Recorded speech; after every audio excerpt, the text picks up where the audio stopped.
Одоо бид нэр ерөнхий асуудал ярих шаардлагагүй. Энэ танхим дотор сууж байгаа хүн болгон эрчим хүч ямар чухал вэ? Эрчим хүчний либералчлал хийгдэх ёстой гэдэгтээ санал нийгж байгаа. Тийм учраас 103 гишүүн гарын үсэг сурсан байгаа. Тэгэхээр бид нар одоо деталь ажил руугаа орох ёстой. Тэгэхээр зах зээлийн загварчлал, үнийн бодлого, одоо хууль эрх зүйн орчноо яаж тодорхойлж гаргаж ирэх юм гэдэг маань өөрөө бидний ирээдүйг тодорхойлж гаргана. Тэгэхээр энэ шийдвэрүүдээ бид нар хийж чадахгүй байгаа шүү дээ. Бид нар одоо бодит үнэнгээ хэлэх ёстой. Энэ шийдвэр дээр хаана мөсөө хагалж явах юм бэ гэдгийг л би асуугаад байна. Засгийн газар энэ дээр яаж ажиллаж байгаа юм? За, чойжлсон сайд нэмж хариулъя. За, цэнгийн гишүүн бас салбарын мэргэжилтэн талын биш учраас бас бухимдж байгааг үгүйсэхгүй. Бид нар ямар ч байснаа 2025 оны 2-3 дахь улиралдаа багтаагаад энэ эрчим хүчний тухай хуулийг бүхлээр нь шинжилсэн хариулах юм уу? Эсвэл нэмэлт өөрчлөлтөөр явах юм уу гэдгээ инх цэцэг гишүүн тэргүүтээ бусад гишүүнтэй бид нар тодорхой болгоно. Энээс өмнө гал алдчилгүйгээр эхний асуудалд нь бол энийг цанхүүгийн доктортой байдлаа үүсгээд дампуурчихгүй байх асуудал тулгамдчаад байгаа учраас энэ тал дээр илүү төлхөө анхаарснаа бас хэлээ. Танд тайлбарлаж ойлгуулж чадаагүй байсан бол уучлалт гуйж байгаа. За, Доржхан сайд нэмж хариулъя. За, баярлалаа. За, энэ цэнгүүн гишүүний бас тавьж байгаа шаардлага бол бодтой.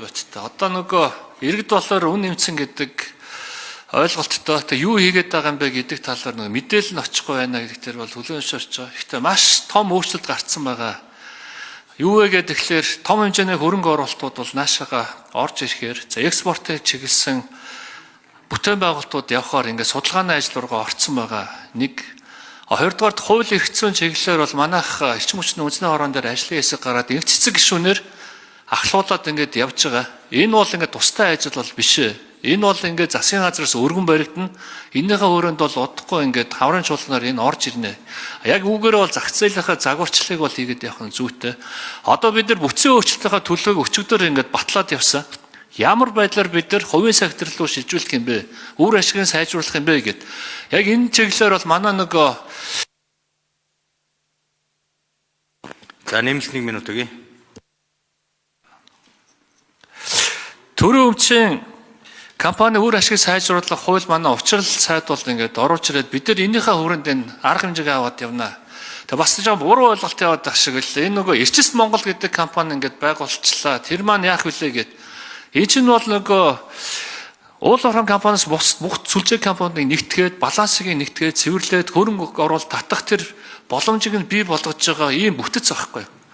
Тэгээ энийхээ хүрээнд бид нар энэ бүтцийн өөрчлөлтийг бол үе шатаар хийгээд явна. Гол нь бол энийг зах зээлийн систем рүү яаж оруулж ирэх вэ? IPO-гоо урт хугацаанд яаж хийх вэ? Үр ашиг нь яаж сайжруулах вэ? Мөнгөө яаж татах вэ? Тэгээд цаашаа өөрсдийнхөө хөрөнгө оруулалтаа хийдэг, технологийн асуудлыг шийдэж чаддаг ийм бүтцийг оруулж ирэх нь хамгийн чухал байгаа байхгүй. Тэгээ энэ ажлууд маань бүгдээр ингээ үе шаттай хийгдээд явж байгаа. Тэгээ мэдээллүүдээ бол бид нар өгөөд явна. Эрчим хүчний реформын үр дүн бол сайн гарч байгаа, ажил бол сайн явж байгаа шүү. Энэ бол бид хэлээд байгаа 2-3 жилийн дотор бид нар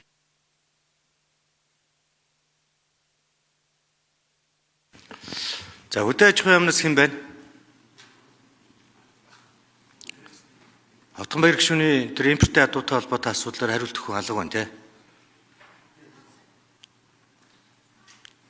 За,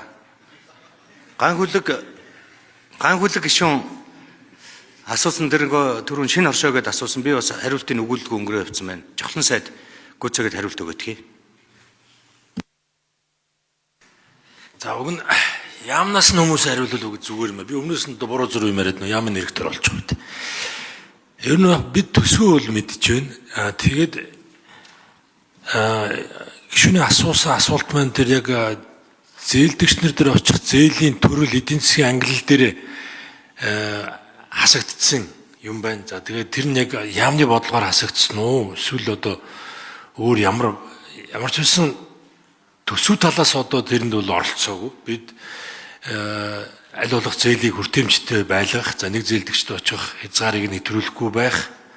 Гүйцэтгэл дээр нь бол яг ингээд санхүүжилт дээр нь хянаад ингээд явж байгаа. Төрөл дээр нь бол би ястаа хариулж мэдэхгүй байна. Ямнаас нь хүн байж хариулахгүй болвол. За.